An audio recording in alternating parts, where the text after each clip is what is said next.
Hello students, welcome to my new video. इस video में हम class 12 subject English compulsory assessment sheet 1 का हम यहाँ पर फुल सॉल्यूशन यहाँ पर देखने वाले हैं।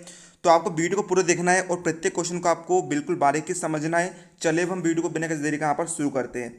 तो देखिए छात्रों, मैक्सिमम मार्क्स आपको 20 है, कुल 20 क्वेश्चन है यहाँ पर आपके। तो देखिए सिलेक्ट द करेक्ट ऑप्शन, यहाँ पर आपको करेक्ट ऑप्शन को सिलेक्ट करना है और आपको ब्रैकेट्स में भरना है। तो देखिए मतलब कि जो ब्रैकेट्स आपको दिए गए साइड में है ना, यहाँ पर देखिए आपको ब्रैकेट्स दिए गए, इसमें आपको भरना है ना।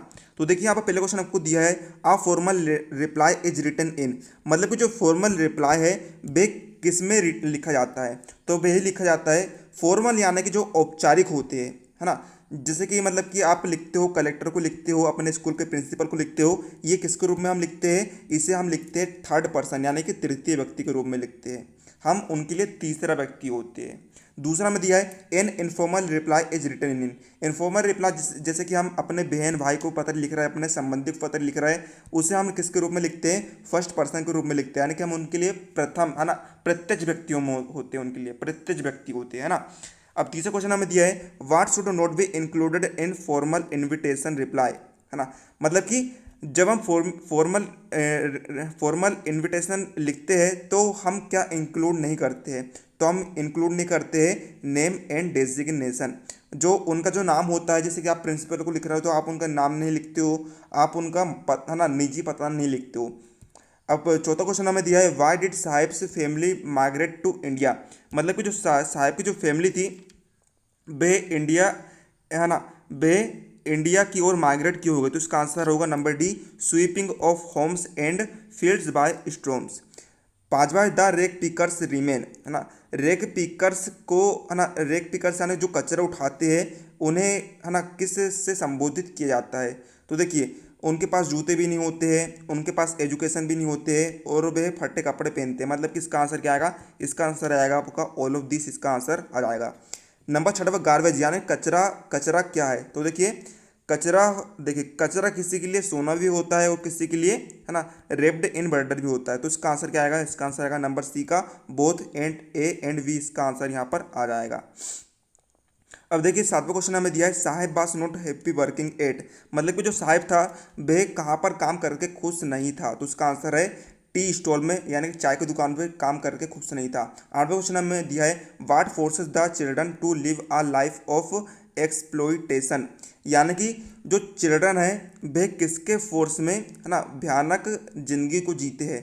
तो इसका आंसर होगा एक्सट्रीम पॉवर्टी, यानी कि भयानक गरीबी के कारण वे, है ना, एक्सप्लोटेशन वाली जिंदगी जीते हैं। नौवां क्वेश्चन हमें दिया है what do the boys appear like to author in the story, यानी कि जो बॉयज है,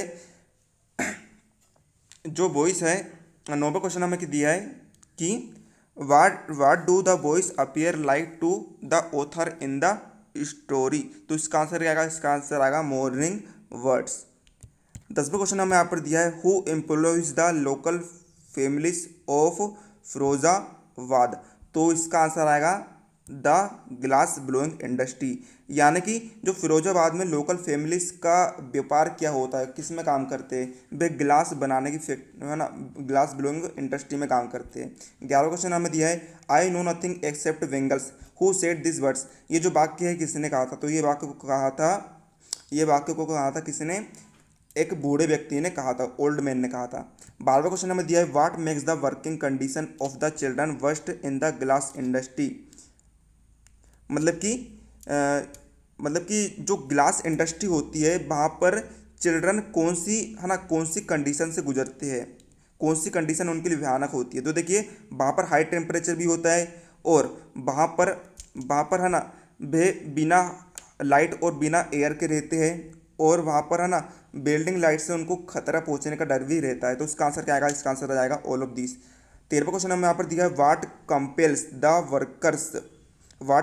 the workers in bangle industry of Firozabad to poverty, मतलब कि फिरोजाबाद की वेंगल इंडस्ट्री में ज़्यादातर जो काम करने वाले लोग हैं वे गरीबी से क्यों जूझते हैं। तो इसका आंसर है, इसका आंसर क्या आएगा ऑल ऑफ दिस, यानी कि देखिए, है ना, वहाँ पर कास्ट के आधार पर उन्हें बांटा जाता है, वहाँ पर कर्मा की थ्योरी भी है ना, कर्म की थ्योरी सुनाते हैं और वहाँ पर पॉलिटिशियन जो है भयानक होते हैं। अब 14वां क्वेश्चन हमें दिया है व्हाट इज मुकेश ड्रीम, यानी कि मुकेश का ड्रीम क्या है। तो मुकेश का ड्रीम क्या था कि वह मोटर है ना मोटर मैकेनिक बन जाए। 15वां क्वेश्चन हमें दिया है what did the man from यूडी pray for when he was young. तो इसका जो आंसर होगा, डियर स्टूडेंट, स्टडी करते वक्त आपको किसी भी क्वेश्चन में डाउट आता है तो अब आपको टेंशन लेने की ज़रूरत नहीं है, क्योंकि फिलो ऐप लेकर आ चुका है एक ऐसा फीचर जिसके माध्यम से आप किसी भी क्वेश्चन का तुरंत सल्यूशन पा सकते हैं। फिर चाहे वो क्वेश्चन आपके किसी भी क्लास का हो, किसी भी सब्जेक्ट का हो, आपको उसका तुरंत सल्यूशन मिलेगा। आपको कुछ नहीं करना है, आपका क्वेश्चन यदि ऑन पेपर है तो आप उसका फ़ोटो खींचकर नेक्स्ट पर कर दीजिए, और या फिर आप उस क्वेश्चन को टाइप करके भी नेक्स्ट पर क्लिक कर सकते हैं। आप सिंपली अपना यहाँ क्वेश्चन लिखिए जो भी है। क्वेश्चन लिखने के बाद आप ये सब ऑप्शन सिलेक्ट कर लीजिए। एक्सपर्ट्स तुरंत लाइव आकर विद इन 60 सेकेंड्स में आपका आंसर देंगे। जी सर नमस्ते। जो अपना इंटरनेट है उसका निर्माण किसने किया? अमेरिका की एक संस्था थी, वही मुझे मतलब पूरा नाम तो याद नहीं, डीओडी करके थी, 1969। Thank you sir. डिस्क्रिप्शन में दी हुई लिंक से आप ऐप को डाउनलोड कर सकते हो और अपने सारे डाउट क्लियर कर सकते हैं। तो जाइए और डाउनलोड कीजिए।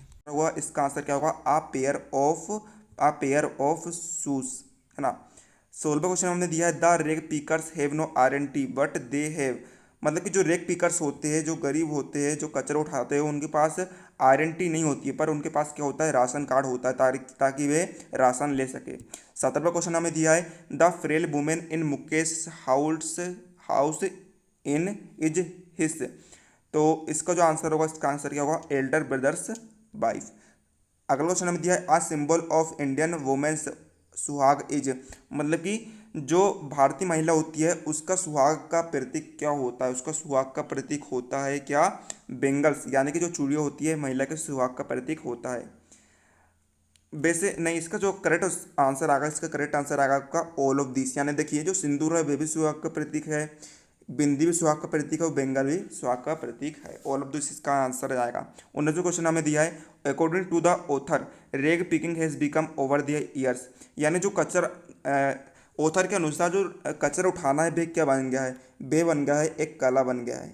20वां क्वेश्चन हमें दिया है what does the title Lost Spring symbolize, यानी जो टाइटल है लोस्ट स्प्रिंग ये क्या सिंबलाइज करता है? ये सिंबलाइज करता है लोस्ट ब्लूमिंग चाइल्डहुड। इस प्रकार हमने यहाँ पर सभी प्रश्नों का आपको उत्तर देखिए। उम्मीद आपको वीडियो लाइक कर दीजिएगा, चैनल पर नया चैनल सब्सक्राइब कर लीजिएगा। साथ ही वीडियो डिस्कशन में आपको आधे सब्जेक्ट का सोल्यूशन के लिंक मिल जाएगी, आप उन्हें भी जाकर देख सकते हैं। तो मिलते हैं अगर किसी नए वीडियो, तब तक के लिए जय हिंद जय भारत।